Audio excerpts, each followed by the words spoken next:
Good morning, good morning, good morning, good people. Good morning on this Christmas Eve day. It is obviously December 24th, 2024. It is almost 6 o'clock out here in the West in Pahrump or Pahrumpertucky. You choose.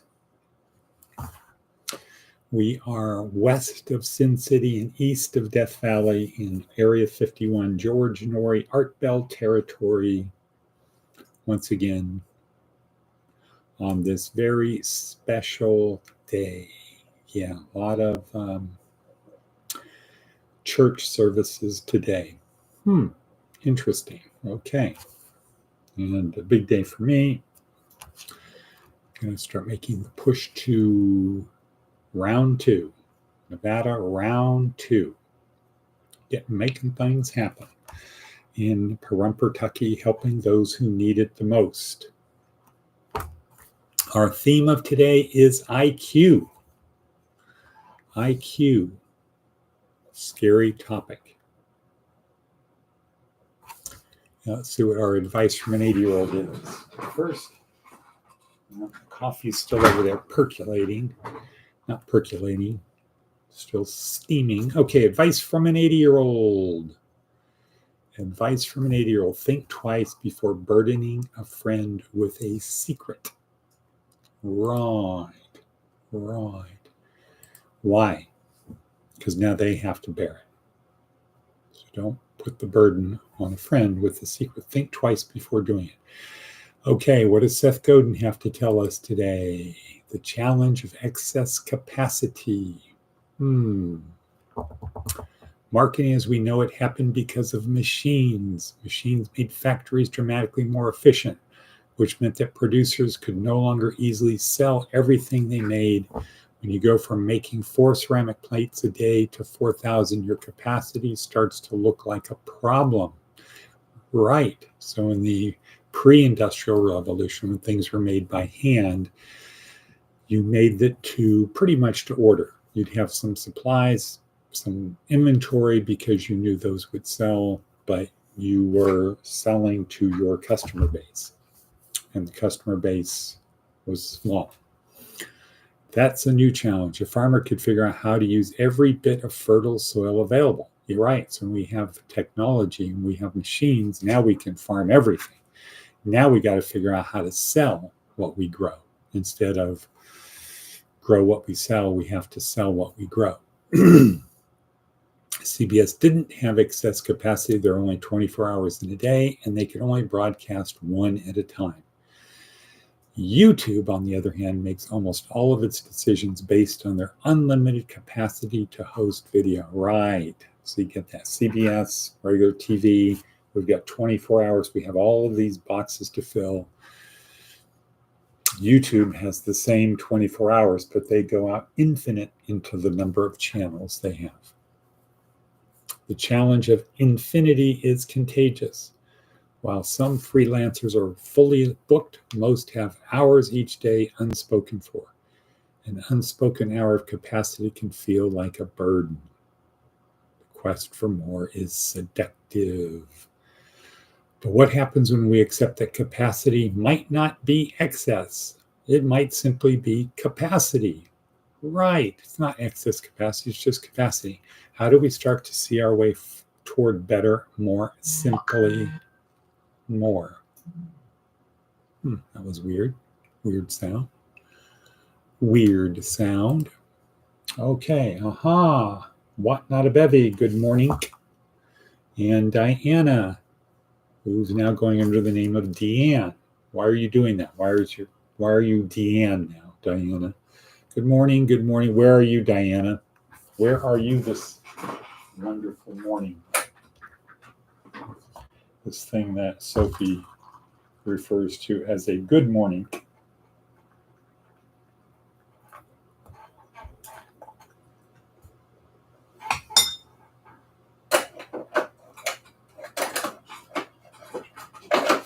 There we go. Get my coffee. How are things in, let's see, where is What Not a Bevy today? What a Bevy holding on by her fingertips. North. We don't say north. We say north. North Carolina. Rayford. Rayford. Is it Rayford or Reeford? Because in Latin, that would be, I think, Reefer. I am in Portland, and Diana is still my name. They don't bug me under DN. Okay, cool. Good. Okay, I thought you were in Florida for some reason. Okay, good.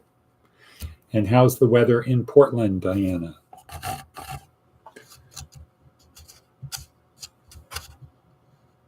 How's the weather there? My cup is quite hot. Cup is quite hot. Okay, let's see. What do we talk about? What did you guys miss? Okay, good. Maticus von Atticus has now joined us. Okay, advice from an 80-year-old. Think twice before burdening someone with the secret.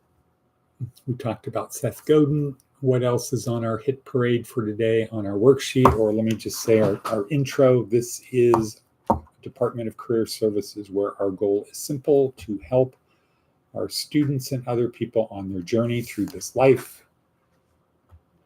where we have a transcendent soul inside of our body. Our body is a machine controlled by a brain that distorts reality in order to survive and thrive. Boom. Elegant axiom that nails it, people. But we have a transcendent soul. This is just the journey to a destination. This is not a destination. This is not all there is. We're not just born, stuff happens, and we die. We are not just atoms in the void. Why do I say that? I say that as an educated person with a law degree, looking at the balance of the evidence, and now it's coming out that there's more and more evidence that we have a transcendent soul. And what is that? Near-death experiences, real experiences after death. When you have no brain activity, when you have no neural activity, you shouldn't be able to, once it comes back, to say, here's what just happened, because you had no neural activity. Even more so, you shouldn't be somebody who was born blind and be able to talk about things that blind people can't describe. So more and more evidence. Why is it all of a sudden more and more evidence? Because we're in end times. No, not because we're in end times. Oh, we're in end times. Oh boy, that's the,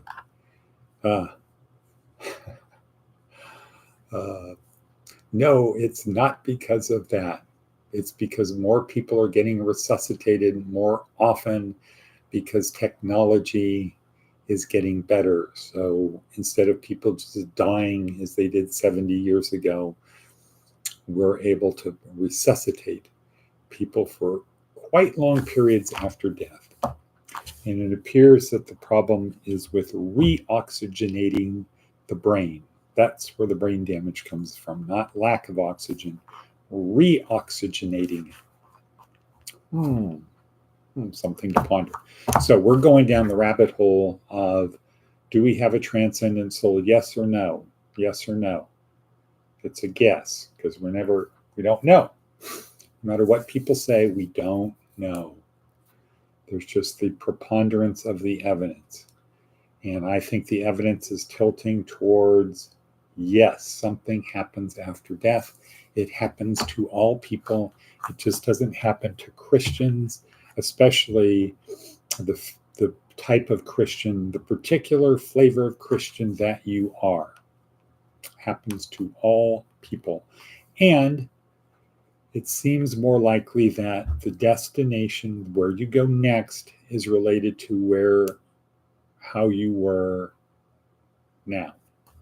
So if you're heading that direction, next step is a continuation of that. If you're heading in that direction, next step is a continuation from there. Anyway, 10 minutes in, that's our intro. This is designed for people who are not believers and people who are not successful. However, believers and successful people are welcome, but you should come in as a student, not a critic. Right? What did we learn from Teddy Roosevelt? The credit goes to the man who's actually in the arena, whose face is marred by blood and sweat and tears, etc., not the person who stands on the sideline saying he could have done it better. Right, righto, not left-o, righto. Oh, there went the Peloton. Today I will have hit 1,500 workouts in the past 366 days. Cool. All right, what not a bevy? IBRB, I have to call Kat's phone. Good to go, Florida in April. Okay, good. Okay, now, Maticus von Atticus. Any update regarding license Platius and Gunus holsterus? Anything on that? Okay, let's get into the meme of today, the thing we're here to talk about, the truth about IQ. Ugh. The truth about IQ. Ugh. So Jordan Peterson tells us how brutal IQ is for people who are delusional. In our experience, when we used to give the Wonderlic test, the test of tests, the standard for IQ, but they're not really IQ tests, except, yeah, they really are.